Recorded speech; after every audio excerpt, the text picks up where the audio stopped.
साल तक मक्का मुकर्रमा में अपनी जिंदगी का एक एक लम्हा उनके सामने रखते हैं। ऐलान नबूवत के बाद 13 साल जो मक्की दौर है वो हर तरह की मुश्किलात और तकलीफ से गुजरता है। सही।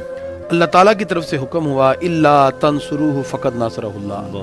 अल्लाह फरमाता महबूब अगर ये लोग आपकी मदद नहीं करना चाहते, और अल्लाह रब्बुल इज़्ज़त ने बाकायदा कुफार को मुखातब किया इल्ला तंसुरूहु, अगर तुम मदद नहीं करते तो ना करो, फ़क़द नसरहुल्लाह, अल्लाह खुद अपने महबूब की मदद फरमाता सुभान है। अल्लाह, सुभान अल्लाह। आका अलैहिस्सलातु वस्सलाम ने वहाँ से हिजरत फरमाई। कुर्बान जाइए सहाबाए किराम पर, घर बार दौलत पैसा हकीकी रिश्ते, जिनका बाप अगर मुसलमान नहीं था उन्होंने बाप को जोड़ दिया, माँ को जोड़ दिया। आका अलैहिस्सलातु वस्सलाम को तमाम रिश्तों पर मुकद्दम किया और मदीना मुनव्वरा में आ गए। सही। मदीना मुनव्वरा में आने के बाद 1 साल ये भी गुजरा है तो बदर है, अगले साल ओहद है, फिर 5 हिजरी में बाकायदा तौर पर अहज़ाब है। यानी आप 10 साल अगर मदीना मुनव्वरा की जिंदगी देखें तो 27 ग़ज़वात हुए, 87 के करीब जंगे हैं।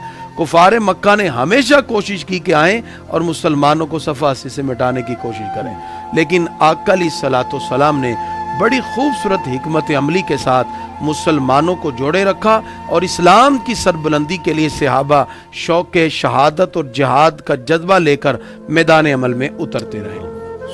जिस वक़्त कुफार मक्का ने सुलह हुदैबिया के उस सुलह नामे को और उस कॉन्ट्रैक्ट को तोड़ा तो आका अलैहिस्सलातु वस्सलाम ने खामोशी से तैयारी का हुक्म दिया।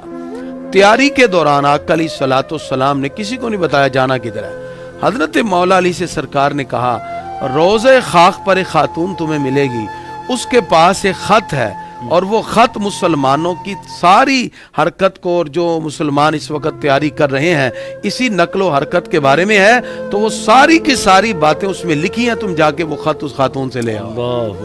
हजरत मौला अली वहाँ पहुंचे, साथ सहाबा भी हैं, बुखारी शरीफ में मौजूद है। तो आपने उस खातून से कहा खत दो, उसने कहा मेरे पास तो नहीं है। अब यकीन कितना है, बाहर लोग तो नबी करीम सल्लल्लाहु अलैहि वसल्लम के इल्म पे तरह तरह के सवाल उठाते हैं, आका अलैहिस्सलातु वस्सलाम खातून के बारे में भी जानते हैं और ये भी मालूम है कि रोज़े खाक में खातून के पास खत भी मौजूद है। तो मौला अली ने कहा जो सरकार ने कहा वो तो हक और सच है, खत तेरे पास ही है। जब आपने इतने ताकीद से कहा तो खातून ने वो जूड़े से खत निकाल कर आपको दिया।